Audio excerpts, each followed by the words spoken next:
Welcome back to Elevate Inspiration for Sunday School. We've been studying the love series. This week, our subject is victorious love. We're looking at love through the eyes of Jacob. This is lesson 3.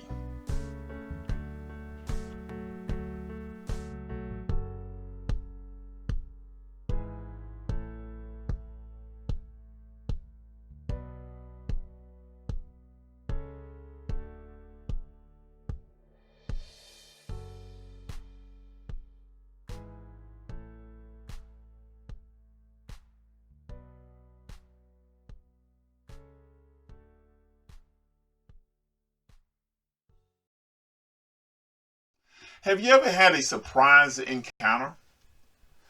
What's the best surprise you ever experienced? For some reason, an unexpected family reunion. Some reunions seem particularly popular with service of men and women who have been deployed overseas. And when you see them come back, and if you watch the reaction of the family, it is amazing. We're going to see the reaction of Joseph during a family reunion there.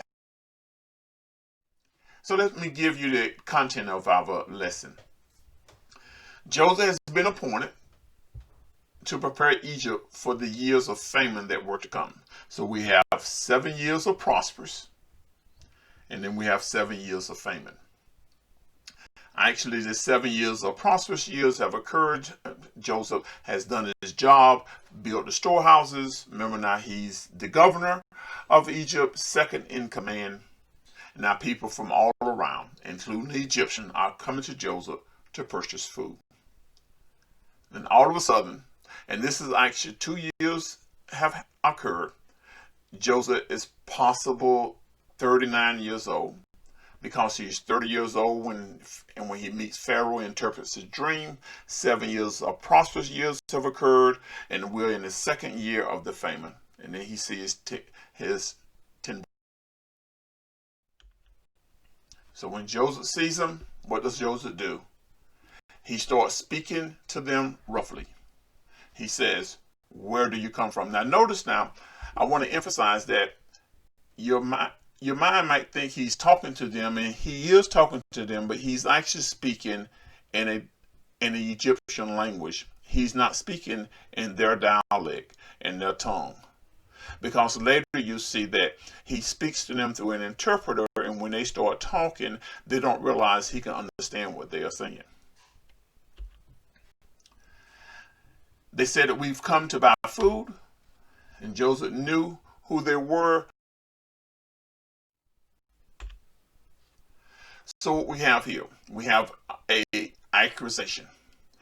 What is the accusation? Joseph says, "You are spies, and you have come to see the nakedness of the land." Now, saying this it could be possible. Spies come into a country to buy food, to disguise themselves. And the nakedness of the land have reference to the vulnerability.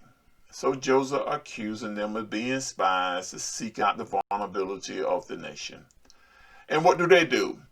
I like how they said, "No, my Lord, but your servants have come to buy food. We are all one man's son, and we are honest men. We're not spies." And then they alleviate, and they begin to tell a little bit of history about themselves. Notice, your servants are 12 brothers, the son of one man in the land of Canaan. And in fact, the youngest one is with our fathers today. And then there's one that is no more. And then what does Joseph do? Speak to his interpreter. "You are spies." And then this is interesting because Joseph goes and says, "Now in this manner you shall be tested." Here's the test. "I'm going to send one of you back to fetch the younger brother. And that is Benjamin. And then I'm going to put all of you in prison. So I'm going to put 9 of you in prison, I'm going to send one back to get Benjamin. Now, that's really interesting because, who is Benjamin? Benjamin is his brother by the same mother, Rachel.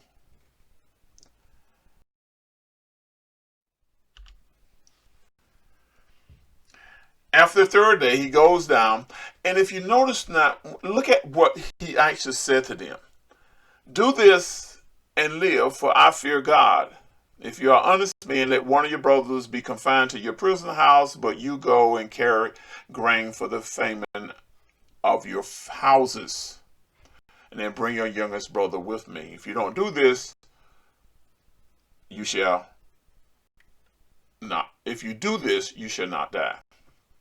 Now, I really think that they missed this.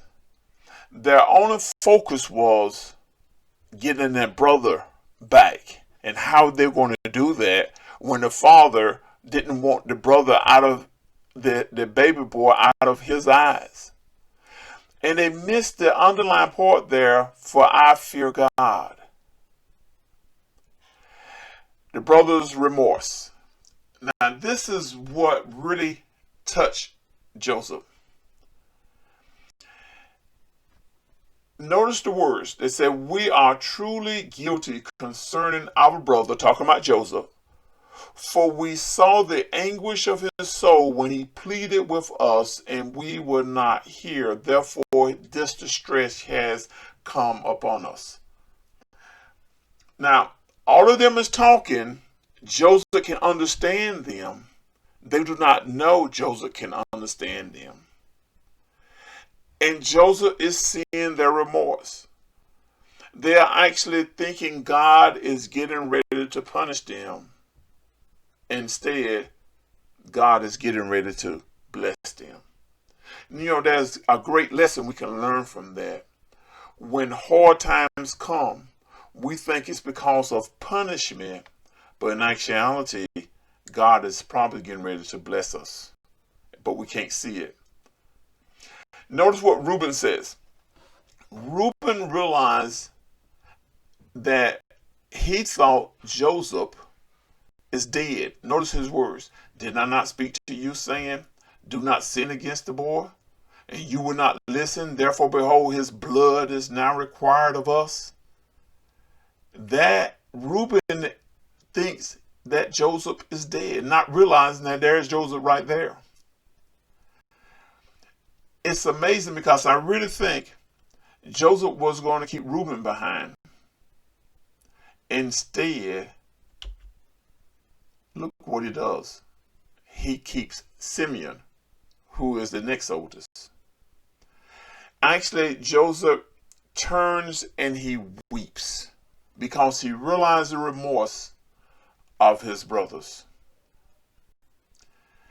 And he took Simeon from them. He bound him before their eyes. And then Joseph gave a command to fill their sacks with grain and to restore every man his money to his. The question I want you to think about right now is, in what ways do you see God advancing his plan in spite of the character flaws of those who carry out that plan? A lot of the time we think God is always going to use that perfect individual that's doing everything right, but God can use whoever he wants to. We call that sovereignty.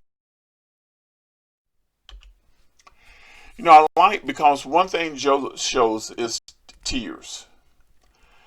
Joseph's motives was not rooted in selfishness or vindictiveness, which is seen most of all in his tears, because he had remorse. Joseph is trying to get to the truth. He's trying to see, do his brothers still hate him? While Joseph was hiding his true identity from his brother, his declaration was, I fear God, was the truth. The brothers did not realize what a comfort that declaration should have been to them. But Joseph's tears reveal his heart. So I leave you with this thought to remember. The fear of God must guide our decision. And I say that one more time. The fear of God must guide our decision. Hey, our discussion question for Sunday school is going to be this right here. What can we do to keep from crossing the line between legitimate testing and the desire for revenge? Our Zoom session is going to be Sunday at 6 p.m. And there's the meeting ID number and the passcode. Hey, see you in Sunday school.